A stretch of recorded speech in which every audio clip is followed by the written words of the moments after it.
Kasmet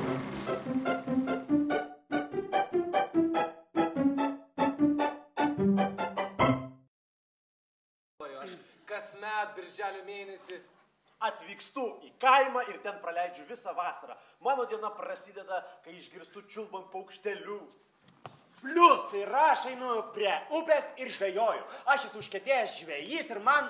Yra 42 metai, mėgstu aš pagauti žuvį. Mėgstu pagauti žuvį ir jai uždarinėti viską vietoj prie upelio, kad nereikėtų neštis namo. Aš taip ir padarau, netgi vytinu žuvis. Ir vieną kartą aš tokį rūkį... Pasiėmiau bliudelį ir išsinešiau lauką, galvoju, pasidžiovinsiu piškį žuvelių, pasibirkysiu, kuriuose pagavau, viską išsidarinėsiu, Ką pagavau ir... Gailė nebegyva!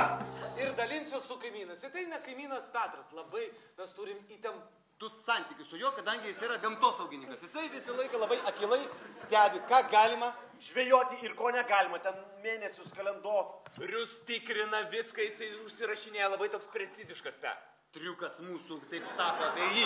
Visa kaiminystė, visas rajonas skamba nuo jo iš šito viso piktumo. Ir aš kaip tik buvau tą vakarą buvau pasiruošęs psichologiškai su Petru susitikti. Ir Petras iš karto man sako, aha, tai tinklai žvejoja. Sakau, kodėl iš karto tinklai?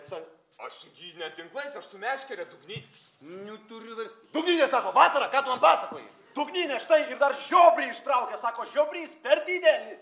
Lis, parodyk dokumentus, ar galima žvejoti? Nau, kad negalima, o tu žvejoji vis.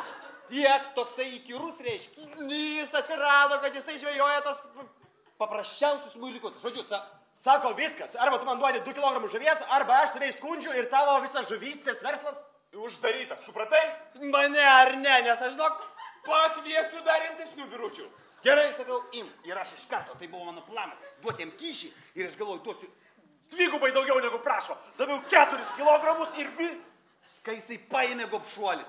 Ir žinoma, aš paskambinau STT, sakau, atvažiuokit, dabar pats metas, tai yra laikas padvykdyti operaciją ir Imkit Petrą dėl to, kad jisai visuomet prašo kyšių. Ir jis paėmė juos ir jisai parsineša namo ir dar ikrų paprašo. Ir atvažiavo STT su didžiuliu džipu pasirodo Petro giminaičiai.